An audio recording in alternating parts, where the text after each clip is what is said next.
research. When you hear a genuine expert say something like that, you start to see how we've all been gamed when it comes to understanding nuclear dangers. And you start to realize that you are in the seat that we all share. Nuclear hot seat. What are those people thinking? Nuclear hot seat. What have those boys been drinking? Nuclear hot seat. The corium is sinking. Our time to act is shrinking, but our activists are linking. Nuclear hot seat.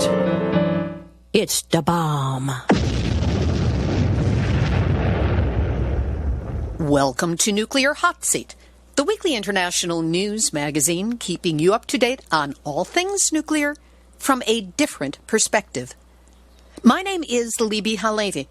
I am the producer and host, as well as a survivor of the nuclear accident at 3 Mile Island from just 1 mile away.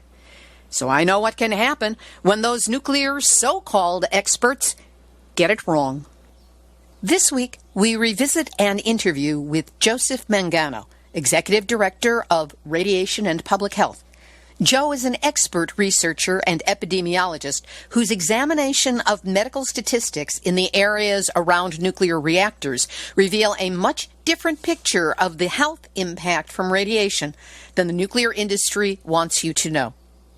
We will also have nuclear news from around the world, numbnuts of the week for outstanding nuclear boneheadedness, and more honest nuclear information than is carried by all 3 major U.S. broadcast networks in any given week, or Fox pseudo-news ever.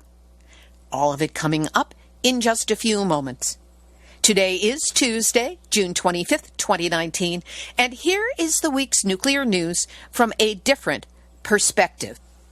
The United States Supreme Court has upheld the state of Virginia's ban on uranium mining in a declaration released on Monday morning, June 17, 2019. Since 1982, Virginia has had a moratorium on uranium mining due to public health concerns with the potential effect of uranium mining on employees and surrounding community. The lead petitioner in the case, Virginia Uranium Incorporated, argued the state doesn't have the authority to enforce the ban, stating that the Virginia ban was preempted by the Federal Atomic Energy Act, which gives the federal government the regulation over nuclear power generation. And uranium, of course, is an element used in atomic bombs. But the High Court ruled the state law barring uranium mining was not trumped, that's the word they used, trumped, by the Federal Atomic Energy Act. A wide range of groups, including the Southern Environmental Law Center, Roanoke River Basin Association, and the Danville-Pittsburgh Chamber of Commerce, had most recently cited their support for the moratorium in Friends of the Court briefs submitted to the Supreme Court. This decision has major implications about the rights of the states to regulate uranium mining, and Nuclear Hot Seat will be following up to see how that plays out across the country. In far less pleasing terms, for more than 30 years, the Defense Nuclear Facilities Safety Board has been entrusted with monitoring some of the most radioactive locations in the United States. That work is now being trimmed back by the Trump administration, which has limited the board's access to the Hanford site in Washington state and other federal nuclear cleanup sites.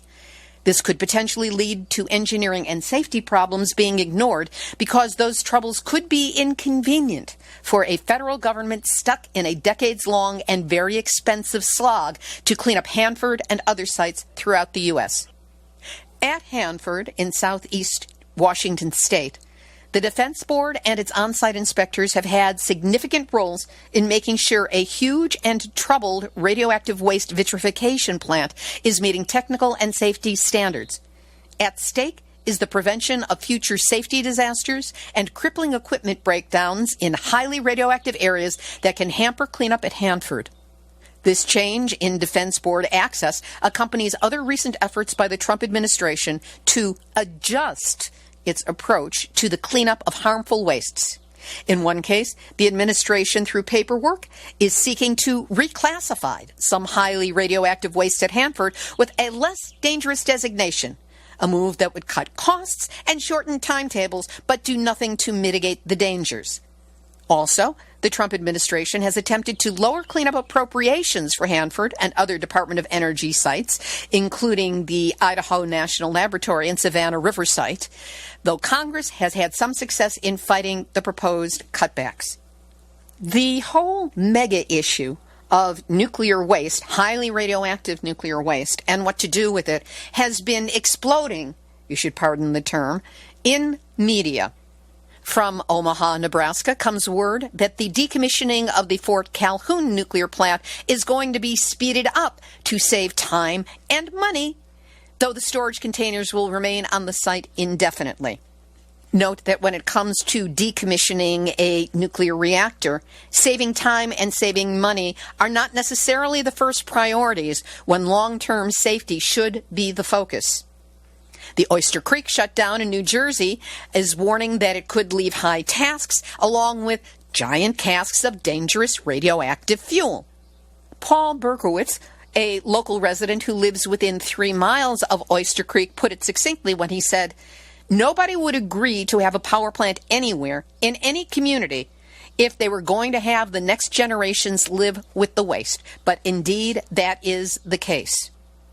Holtec International has received approval from the Nuclear Regulatory Commission to purchase and decommission Oyster Creek and has also applied to decommission Indian Point in Buchanan, New York, Pilgrim Nuclear Power Station in Plymouth, Massachusetts, and Palisades Power Plant in Covert, Michigan. As the nuclear industry shrinks, the so-called spent radioactive fuel, which is highly radioactive and far from spent, totals more than 80,000 metric tons, or have this picture in your mind, enough to fill a football field 20 meters or 65 feet deep.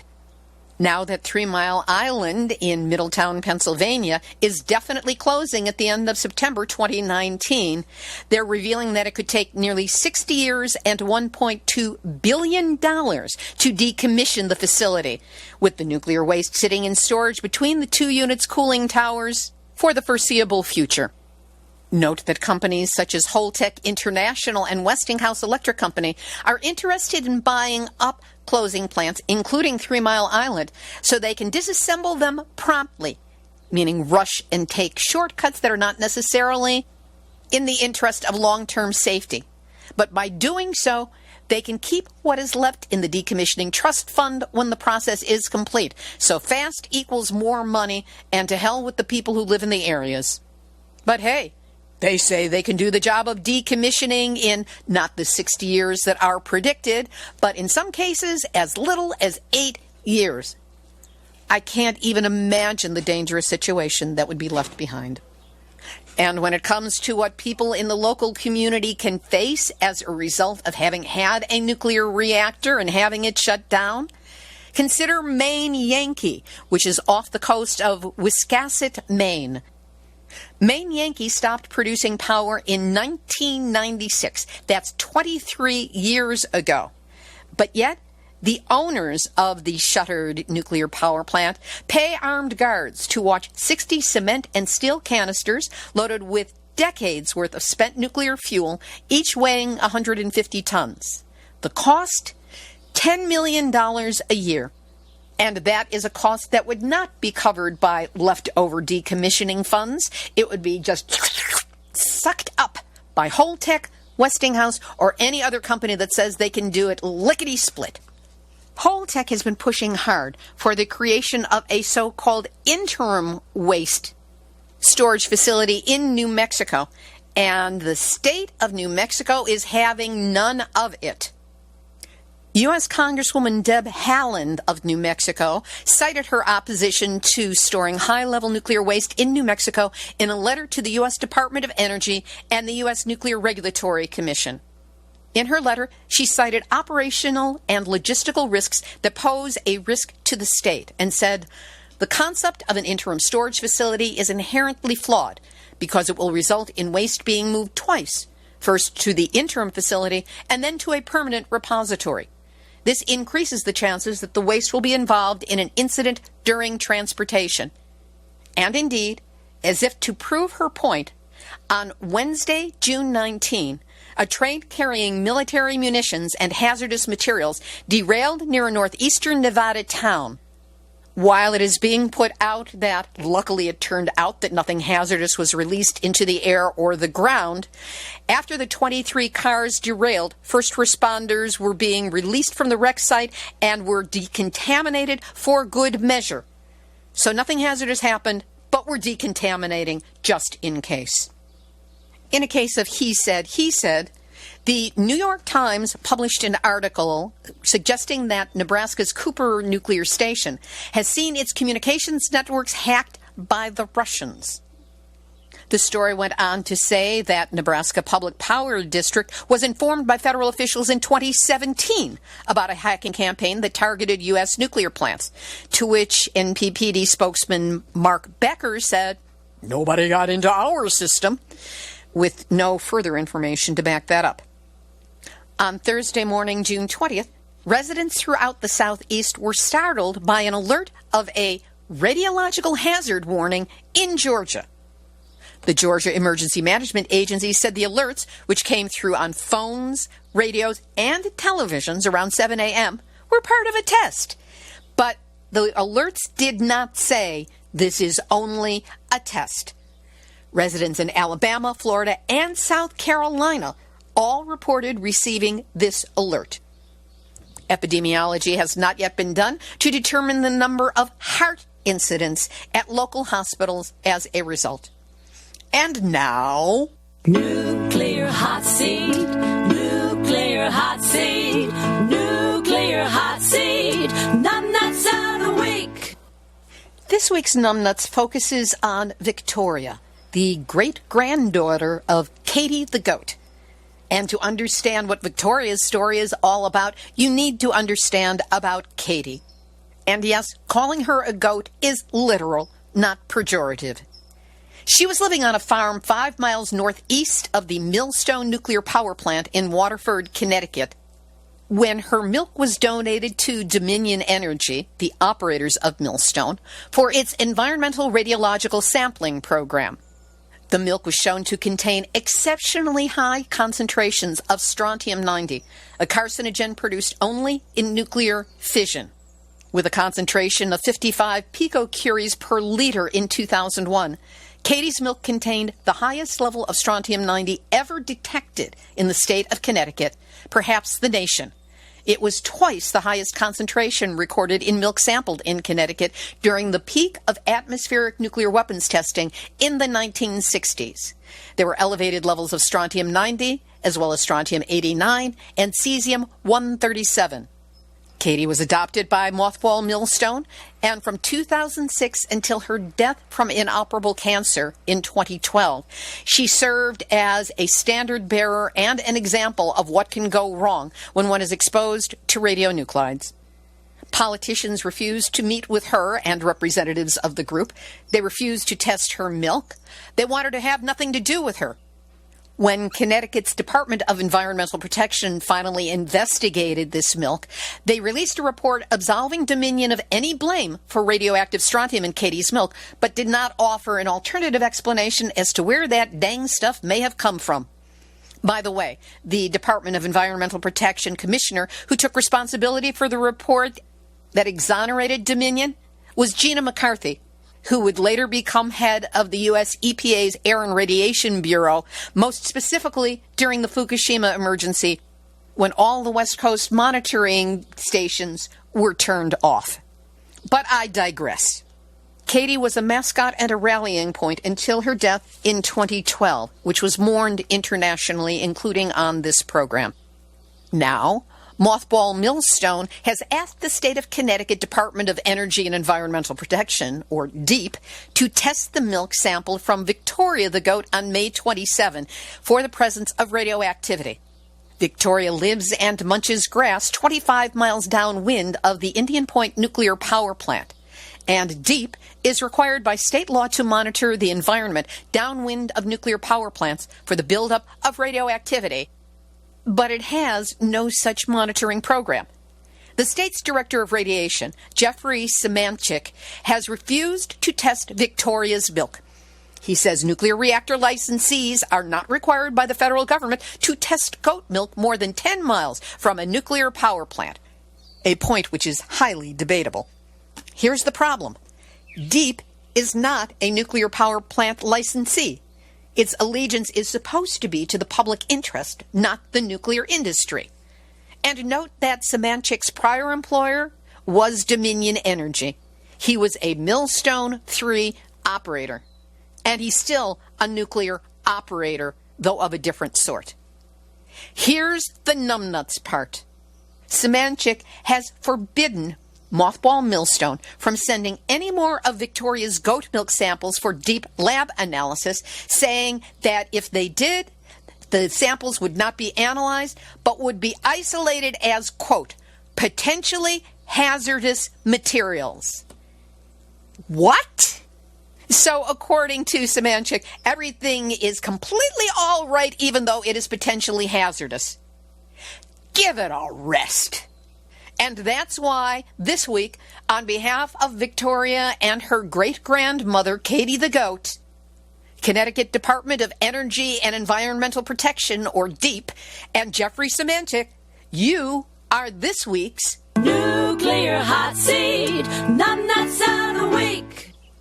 Over to Japan, where the route for the torchbearers for the 2020 Tokyo Radioactive Olympics has been announced, and it's more cynical than one could possibly imagine. It's not bad enough that the torch relay starts in Fukushima. The first 3 days of the torch relay are in Fukushima. The first day plots a zigzag path directly around the Fukushima Daiichi triple meltdown site, which is still highly radioactive. As somebody wrote on Facebook, no one would conduct such a relay in the Chernobyl exclusion zone. But this, the IOC, the Japanese government, and the UN hierarchy would endorse turning a blind eye and making this into a farce. The vast majority of sites the first day are within 30 kilometers or 18.5 miles around Fukushima Daiichi, including Hirono, Naraha, Tomioka, Okuma, Namie, Katsurao, and Minamisoma. The next 2 days are also within 50 miles of Fukushima Daiichi, which you may recall was the evacuation radius suggested for U.S. citizens to get the hell out of Dodge when the accident happened. And the area is still highly contaminated with radioactive materials. Utter insanity. We'll put the map up on the site, nuclearhotseat.com, under this episode, number 318. And we are learning that thyroid cancers among children outside of Fukushima Prefecture are already being reported. 9 thyroid cancer cases, not nodules, full cancers, were already found among children in Tokyo. 7 cases each in Saitama and Kanagawa prefectures, and 6 cases in Miyagi Prefecture. This according to data from 311 Fund for Children with Thyroid Cancer, an NPO that provides financial aid to families of children who were 18 or younger at the time of the nuclear meltdown, the triple nuclear meltdown, in 2011. And Japanese fishermen in Iwaki and Fukushima Prefecture are releasing young flatfish into the sea close to where the highest radioactive pollution has accumulated. Flatfish are bottom feeders. Radionuclides are heavy metals and sink to the bottom of any body of water. And so you do the math. We'll have this week's featured interview in just a moment. But first, each week, the nuclear industry provides us with new nightmares. But you couldn't tell any of it was happening if all you follow is mainstream media. That's why Nuclear Hot Seat exists, to give a caring, compassionate, and concerned person like yourself a regular weekly dose of nuclear news you can count on to be honest, vetted, footnoted, and accurate. Nuclear Hot Seat is the longest-running program anywhere that focuses exclusively on nuclear issues. We're now in our 9th year and have a long history of scooping mainstream media on nuclear issues. Not that it's that hard. They're not even trying. You can count on Nuclear Hot Seat to get behind the scenes, under the skin, and into the heart of nuclear matters every week, with fresh information and an unrelenting perspective. So if having this information helps you understand what's going on in the world, nuclearly speaking, help us keep getting it out to you. The show is financed exclusively by donations from listeners like you, and any amount helps. You can send a one-time donation of any size by going to nuclearhotseat.com and clicking on the big red donate button. And if you're on a budget, as so many of us are these days, there's also a big green donate button that allows you to quickly set up a recurring donation of just $5 a month. Now face it, you would spend that on a cup of coffee and a tip here in the USA. And these small donations every month that we can count on are the lifeblood of the show. So, we're in our 9th year. Help us celebrate by buying Nuclear Hot Seat a cup of metaphoric coffee, or several if you can, and know that whatever you can do to help us, I am deeply grateful that you are listening and that you care. Here's this week's featured interview. Joseph Mangano is a health researcher, an epidemiologist who has served as a director of Radiation and Public Health Project since 1989. Mangano is author or co-author of 33 medical journal articles on radiation health and is the author of the books Low-Level Radiation and Immune System Damage, An Atomic Era Legacy, that's a 1998 book, and Radioactive Baby Teeth, The Cancer Link, from 2008. He managed the study of strontium-90 in baby teeth and now manages the citizen-based radiation monitoring programs near the Indian Point, New York, and Oyster Creek, New Jersey nuclear plants. This interview was originally heard on Nuclear Hot Seat number 354 from April 3, 2018. Joe Mangano, always great to have you with us on Nuclear Hot Seat. Likewise. Glad to be here. First of all, let's give people an idea of your group. What is Radiation and Public Health Project, and how did it come to be? We are a non-for-profit research and educational group. The truth is that we shouldn't even have existed in the first place had the nuclear industry and government been honest. When nuclear reactors were first built in the 1950s, there were several questions concerning the health of local residents. Number one, can we guarantee that there isn't going to be a major meltdown? Number two, how much radiation is going to be routinely released to the air? And number three, what are we going to do with the waste? The waste products produced in making electricity, but that has to be kept safe for hundreds of thousands of years. What happened was the industry and government kind of colluded and just said, we're going to set some limits, of safe limits, permissible limits, they call them. You know, if you release below a certain amount of radiation, or if the air and the water and the soil has below a certain amount, you're allowed to keep your license, you can keep running the reactor, and we call it safe. Now, we are a public health group. This isn't very good public health, all right? As a matter of fact, the radiation at low levels may be safe, but you got to do the studies. You've got to prove it. You can't just assume it. These are very dangerous chemicals we're talking about, the same that are created and released when atomic bombs explode. So just about 30 years ago, two retired gentlemen, one a physicist and the other a statistician, put together this group, and we have been at it ever since. 37 journal articles, 8 books, 57 or so op-eds, lots of media attention, and so on. That's a bit of background of what we do. What kind of information do you examine when you are coming up with your reports on what's going on around the nuclear reactor? Two things. Dose and response are the formal names for them.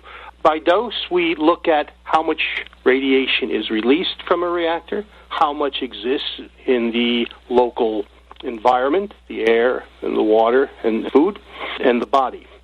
We did a study measuring how much radiation were in the baby teeth of 5,000 children, most of them living near nuclear reactors. To date, this is the only study ever done looking at how much radiation is in the body of Americans living near reactors. And that's the dose side. The response side, very simply, is disease rates and death rates near nuclear plants, which our public health departments actually do a very fine job of collecting data and making them available on the web, both the state health departments and the Centers for Disease Control. That's what our work really has entailed. We haven't gotten to all reactors, but we've done studies near a number of them. And we find consistently that red flags are raised about unusually high levels of cancer and infant mortality and other disorders, especially after a nuclear plant opens. Where do you find the numbers that you base your findings on? The big one is the U.S. Centers for Disease Control. They haven't gone out and done studies near reactors, but they've done a fine job in collecting data. In fact, there are 50 years' worth of statistics on mortality, on deaths in the United States, beginning in 1968. Right online. It has it by state, by county, by cause of death, by age, by gender, by race. It makes it rather easy for us to do a lot of analysis down to the county level. That's the major source that we use. And for the other side, the radiation side, how much is released and how much is in the environment, those come from the Environmental Protection Agency. Companies that run nuclear reactors are required to make these measurements every year and to report them. What you've been working on is called epidemiology, and you're actually the reason that I have any familiarity at all with the term. It's the study and analysis of the distribution and determinants of health and disease conditions in defined populations. In other words, trying to work out why certain people in certain locations are getting ill. So let's take a look at some of the reactors that you have been studying. Let's start with Oyster Creek in New Jersey, which is scheduled to be closing in October of this year, 2018. How did that formerly low-cancer county rise to become a high-cancer county after the reactor started up? Yeah, Libby, I hope we haven't scared anyone with a big word like epidemiology. Let's make it simple. These are basic questions like, what are cancer rates like near nuclear reactors like Oyster Creek? Very simple. Again, if it weren't for us and our group and our work, the answer would be, geez, we really don't know. Nobody does studies on this. Oyster Creek is a case in point. It is a reactor that is in central New Jersey. It's about 60 miles from New York City, and it's about 50 miles from Philadelphia. Obviously, lots and lots of people nearby. Strike two on Oyster Creek, it is the longest-running nuclear reactor in the United States, and I believe the world. The day it first started operating and generating radiation and emitting radiation was May 3rd, 1969. So we're coming in on 49 years here. Yes, even though reactors were supposed to go to 40 years at maximum.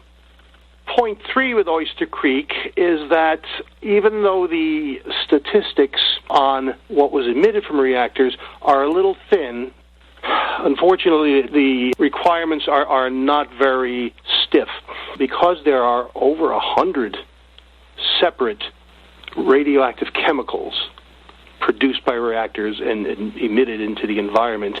A good system would be to make counts of each of them. There's only several that are counted.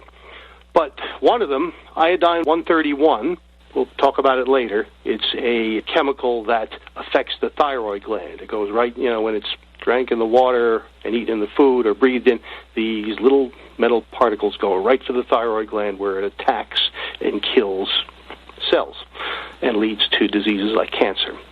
We found in the 70s and the 80s and the 1990s, Oyster Creek had the highest level of emissions than any U.S. reactor. Matter of fact, it had 5 times the amount that was officially released from the 3 Mile Island partial meltdown in 1979. And this was just part of its normal operating. It wasn't like they had an accident that happened there that created some radiation leak. There was no meltdown. There was no shutdown by the government saying that you're releasing too much. None of that. These were all part of normal operations. How did that impact the cancer rates in the area? Well, we took a look. We've actually been working on Oyster Creek for quite a while because our group is based in New York, and this is very close to New York City. We did a whole educational campaign, in conjunction with local citizen groups. We even had a couple of celebrity supporters, Alec Baldwin and Christy Brinkley, and we went to that area of central New Jersey and gave a number of public talks. We collected 600 baby teeth from the area and found a high and rising amount of another chemical, strontium-90, which goes into teeth and to bone. As far as the cancer goes, there's been suspicions for a long time near Oyster Creek. Back in the 1990s, the health department, the state health department, found a childhood cancer cluster. And a very long story short, after about 10 years of meetings and discussion, no official cause of cancer was ever admitted to by the health department. In fact, they gave Oyster Creek, the nuclear component, very little attention at all. Years ago, when Oyster Creek first began operating, the cancer death rate in the county where it's located, Ocean County, was just below the New Jersey rate. 1% below.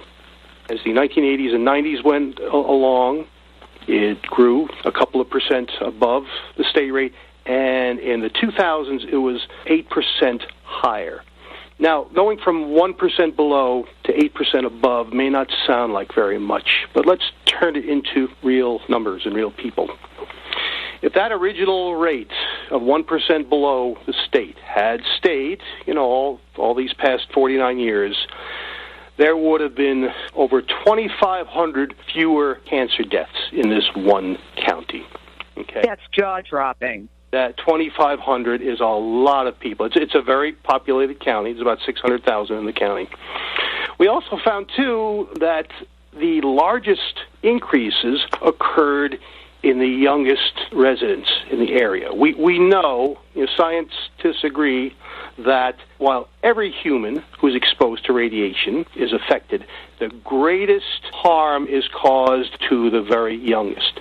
That is the fetus, the infant, and the child. And we found that the childhood cancer rate years ago was 23% below New Jersey, and now it's risen to 15% above. Again, we're converting a low cancer county into a high cancer county. Are there other possible reasons? Sure, there might be, but we don't know of any. That would make this before and after switch like this, and we feel that there should have been more studies done. The health departments and the industry that ran the plant basically either ignored us or called our work. They'll use terms like junk science. Do they have any proof that Oyster Creek is safe? Nope, not one.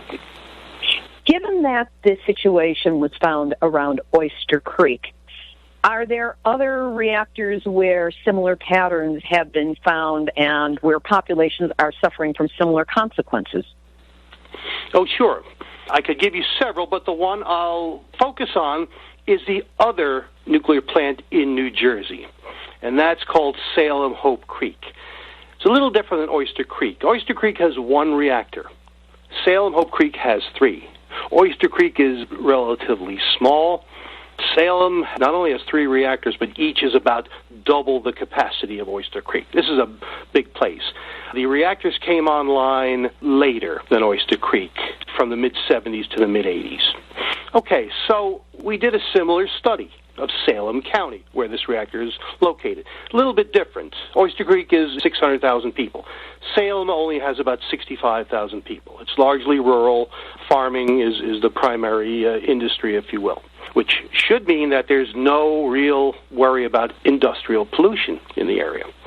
So let's go back. As the reactors were opening in the mid-1980s, the Salem County cancer death rate, just like Oyster Creek, was 5% below the rest of New Jersey. Now, in this decade, that 5% below the state has turned into 20% above the state. That's a 25% change. 25% flip.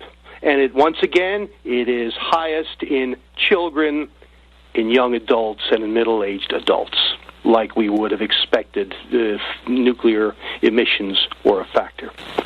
We even found that there was a jump in death rates for causes other than cancer, all right? From 2% higher to 23% higher. And once again, we'll go to what we call the excess cancer cases. Since the mid-'80s, we estimate that over 1,000 people died because these rates went up. All right, if they had stayed where they were back in the mid-'80s and continued for the last 30 years, over 1,000 fewer people would have died in this one small county.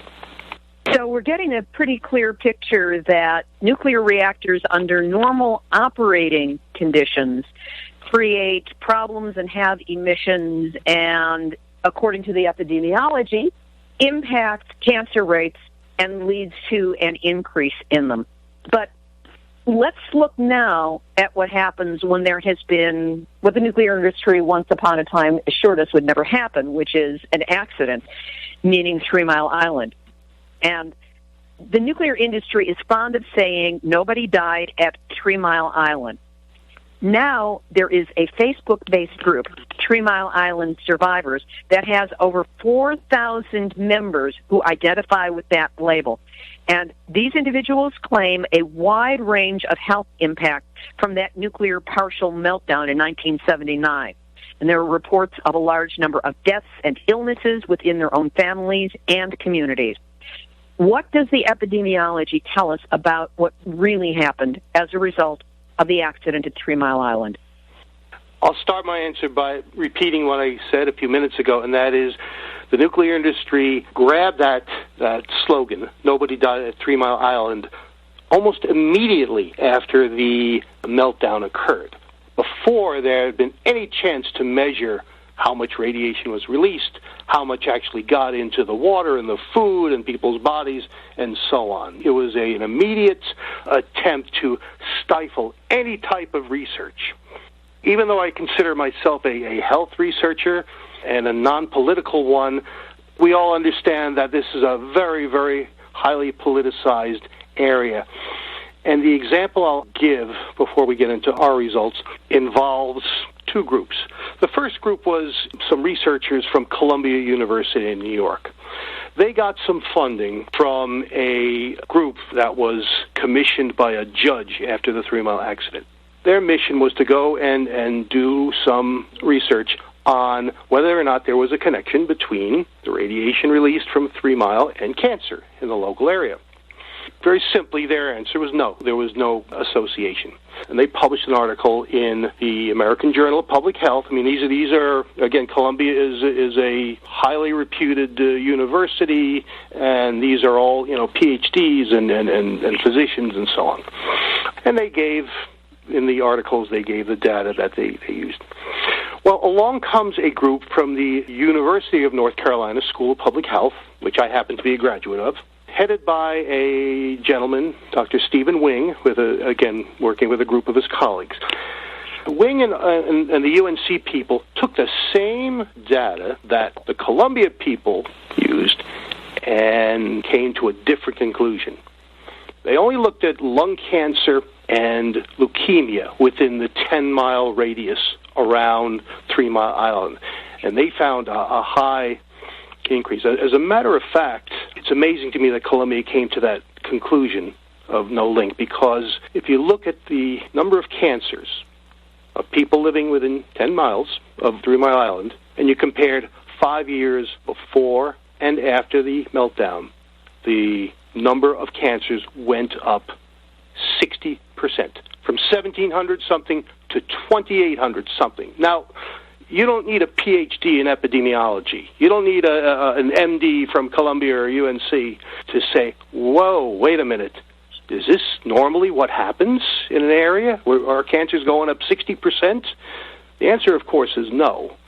And What happened after that was essentially a fight that broke out in the medical journals. The Columbia people were agitated and called the UNC group, politically motivated and all this stuff. And UNC just responded with explaining how they came up with this. Once again, I'm trying not to be political, but this is maybe one of the better examples of how highly politicized this is. The establishment does not want to admit to one death. No one died at 3 Mile Island, because that means there's a lot of other people that may be suffering and dying as well. And that's why this Facebook group got started. I believe it's following in the steps of North St. Louis and the Just Moms there with what they've been able to create by growing the awareness. Let's move this ahead. You told me that you're looking into an analysis of cancer deaths in Burke County, Georgia, which is the site of the Vogtle plant where they're trying to build 2 new reactors and coming into all kinds of problems. But do they have nuclear fuel on site yet? Are there radioactive fuel rods there? Or is there some other cause for the difficulty that people are facing? This is Burke County, Georgia. Now, it is a county that sits on the border with South Carolina. And the border actually is the Savannah River. We need to give a little history here. Right across the river from Burke County, Georgia, lies the Savannah River plant. The Savannah River plant was built way back in 1949. It formerly was a mostly farming, rural area. This was not a nuclear power reactor, but it was a series of reactors that helped make nuclear weapons. At that time, of course, it was the Cold War, and the U.S. and the Soviet Union were engaged in a frantic race to build as many nuclear weapons as possible. And the Savannah River played a major role in making these bombs. Of course, now it is no longer making weapons. We've stopped that when the Cold War ended in the early 90s. It's a large area, and it is highly contaminated, one of the most contaminated areas in the United States. And it's been cleaned up now for 20 years, and they're going to be at it for a very long time. So let's start there. Right across the river is Burke County, Georgia. A nuclear reactor has to be on a body of water because essentially the way a nuclear reactor makes electricity is to heat water up. Somebody called it a very dangerous and expensive way to boil water. The Savannah River is a large, wide river at that point. It flows into the Atlantic Ocean. In the late 1980s, 2 nuclear power plants, power reactors, were built in Burke County, and they were called Vogtle 1 and Vogtle 2. They wanted a Vogtle 3 and 4, but like many proposed reactors, they were canceled, essentially because they were expensive.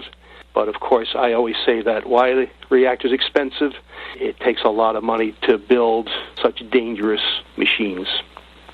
Burke County, again, is like across in South Carolina. It's a rural county. It's got about 23,000 people. Slightly over half are African American. The poverty rate is very high in Burke County, always has been. Okay, the unemployment rate is high. The proportion of inadequate housing is high. All the standard measures of poverty occur in Burke County. It's a poor county, all right?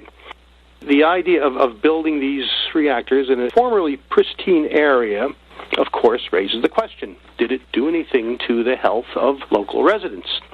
Well, once again, you go back to the CDC website and look at what happened. In the 1970s, before the reactors opened, the black cancer mortality rate was 29% below the rest of Georgia.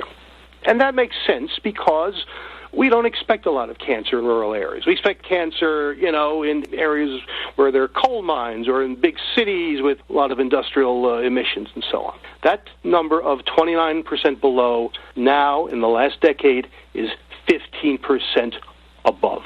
And these are for blacks. Whites had an increase, too, in Burke County. Years ago, they were 1% below and now 12% above. Again, the poverty rates are considerably higher for blacks in Burke County than they are for whites. So what you're saying is that the radiation that is impacting the health of the people in Burke County actually comes from the other side of the river and this previous facility. Well, previously some of it did. More of it in the Savannah River plant in South Carolina. More of it stayed in South Carolina, although some got to Georgia. Still, the cancer rate was below average. All right, it wasn't until they built those 2 nuclear reactors in Burke County, in Georgia, right there, when the cancer rates began to change from below average to well above average. And for the sake of clarity, we know that there are 2 new reactors that are under construction, but are there other reactors that are on the site of Vogtle that are in operation and have been? The answer to both your questions are yes and yes. The ones that began operating in the late 80s continue to operate, even though they're getting older and corroding and leaking and so on. But in the, I guess about 10, 15 years ago, there was an effort to build new reactors.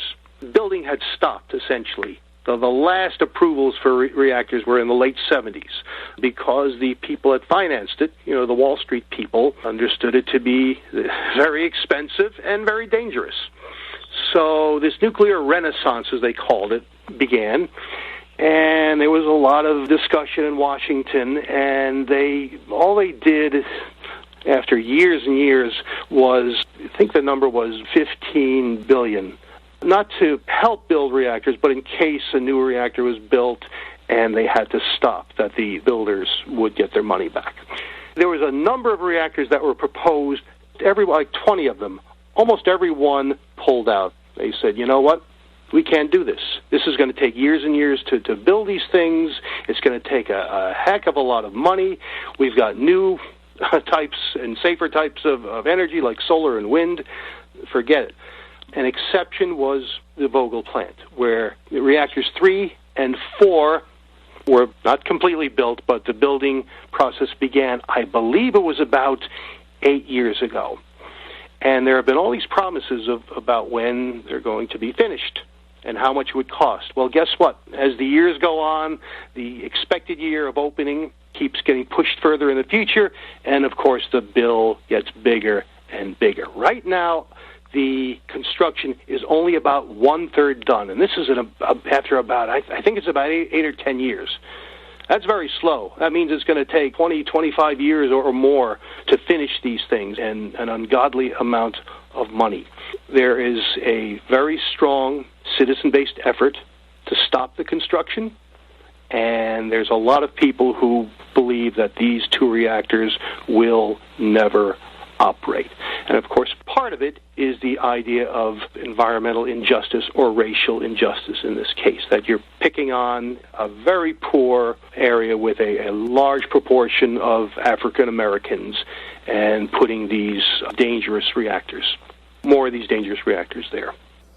That was health researcher Joseph Mangano of Radiation and Public Health Project.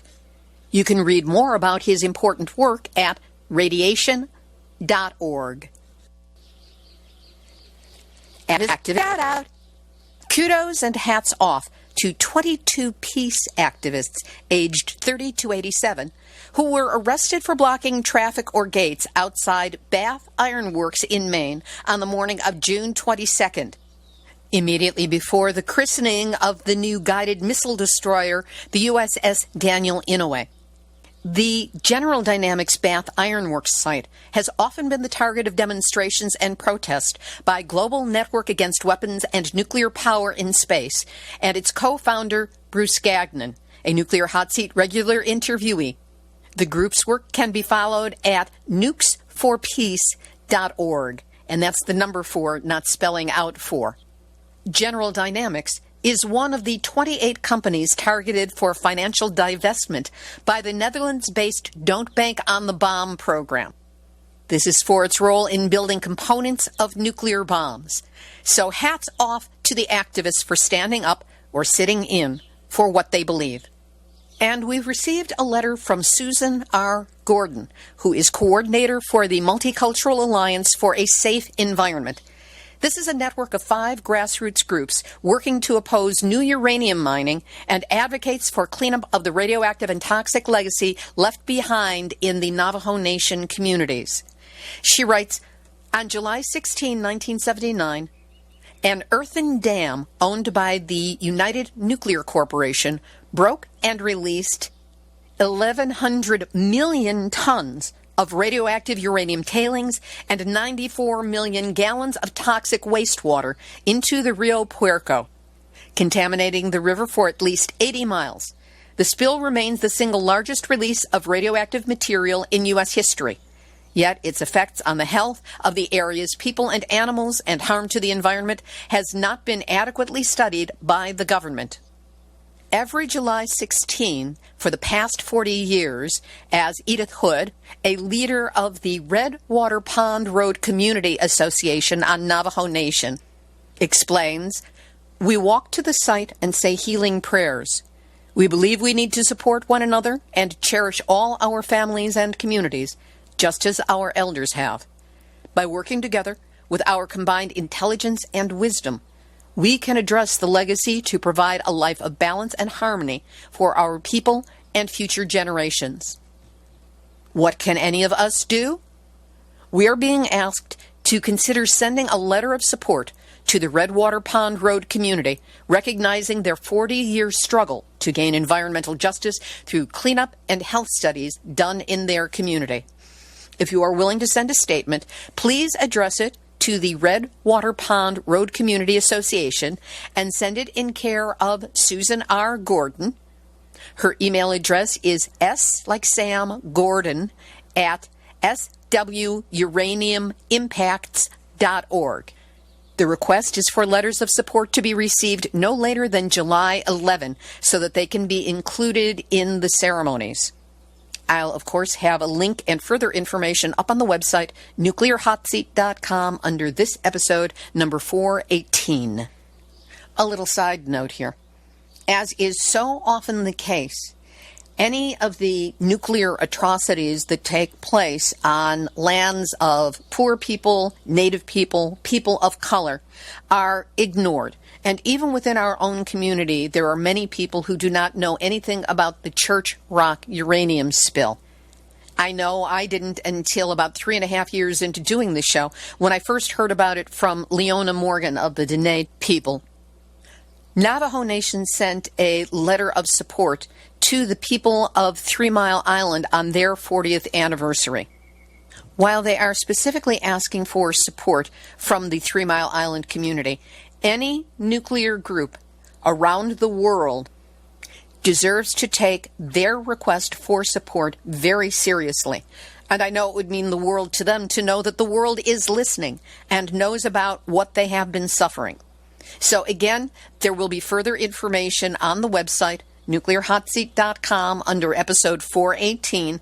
And I urge you, both groups and individuals, to make a statement and let them know that they are not alone in this struggle and are part of the world that is fighting back against all the nuclear ignorance, arrogance, and devastation. And know that I will be there for the commemoration and report everything back to you here on Nuclear Hot Seat. This has been Nuclear Hot Seat for Tuesday, June 25th, 2019.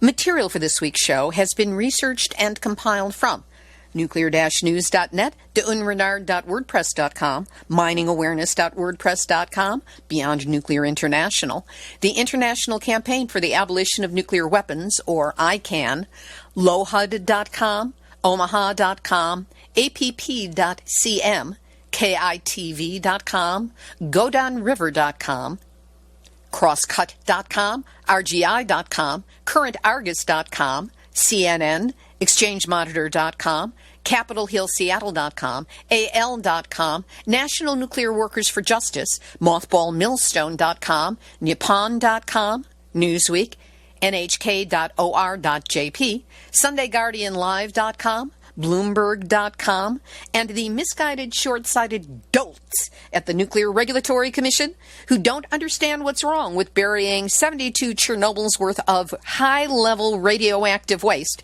in 5/8-inch thin canisters only 100 feet from the Pacific Ocean at San Onofre, the same so-called solution they want to try at Pilgrim in New York.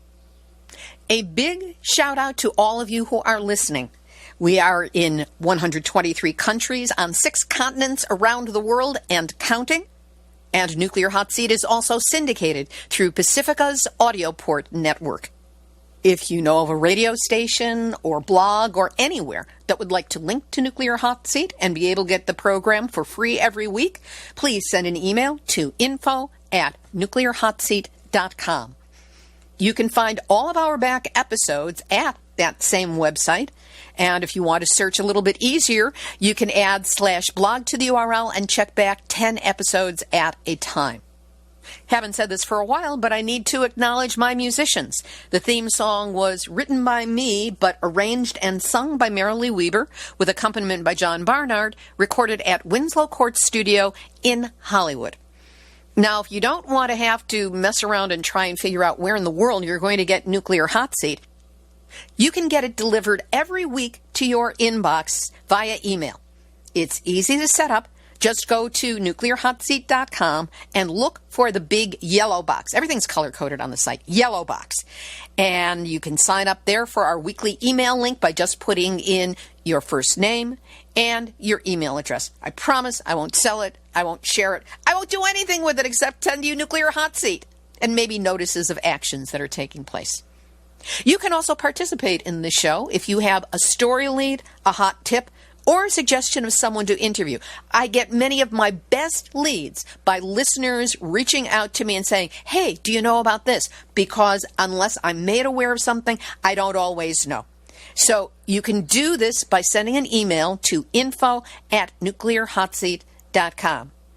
And if you've listened this far, you're probably someone who appreciates weekly verifiable news updates about nuclear issues around the world. So we'd really appreciate it if you would take just a moment and send a donation of any size to nuclearhotseat.com, because we not only appreciate your support, we need it to keep going. This episode of Nuclear Hot Seat is copyright 2019, Libby, Halevi, and Heartistry Communications. All rights reserved, but fair use allowed as long as proper attribution is provided. This is Libby Halevi of Heartistry Communications, the heart of the art of communicating, reminding you that the last thing anyone who opposes nuclear ever wants to be able to say is, I told you so. There you go. You have just had your nuclear wake-up call. So don't go back to sleep, because we are all in the Nuclear Hot Seat. Nuclear hot seat. What are those people thinking? Nuclear hot seat. What have those boys been drinking? Nuclear hot seat. The corium is sinking. Our time to act is shrinking, but our activists are linking. Nuclear hot seat. It's the bomb.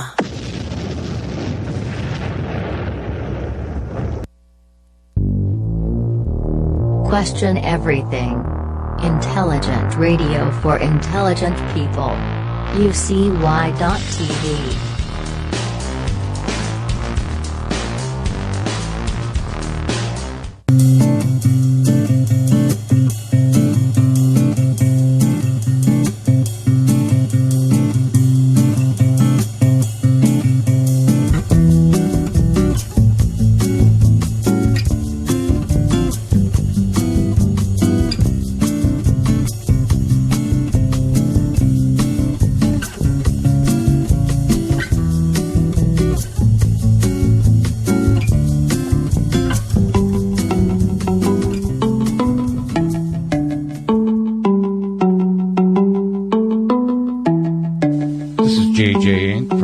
And you're listening to UCY.TV.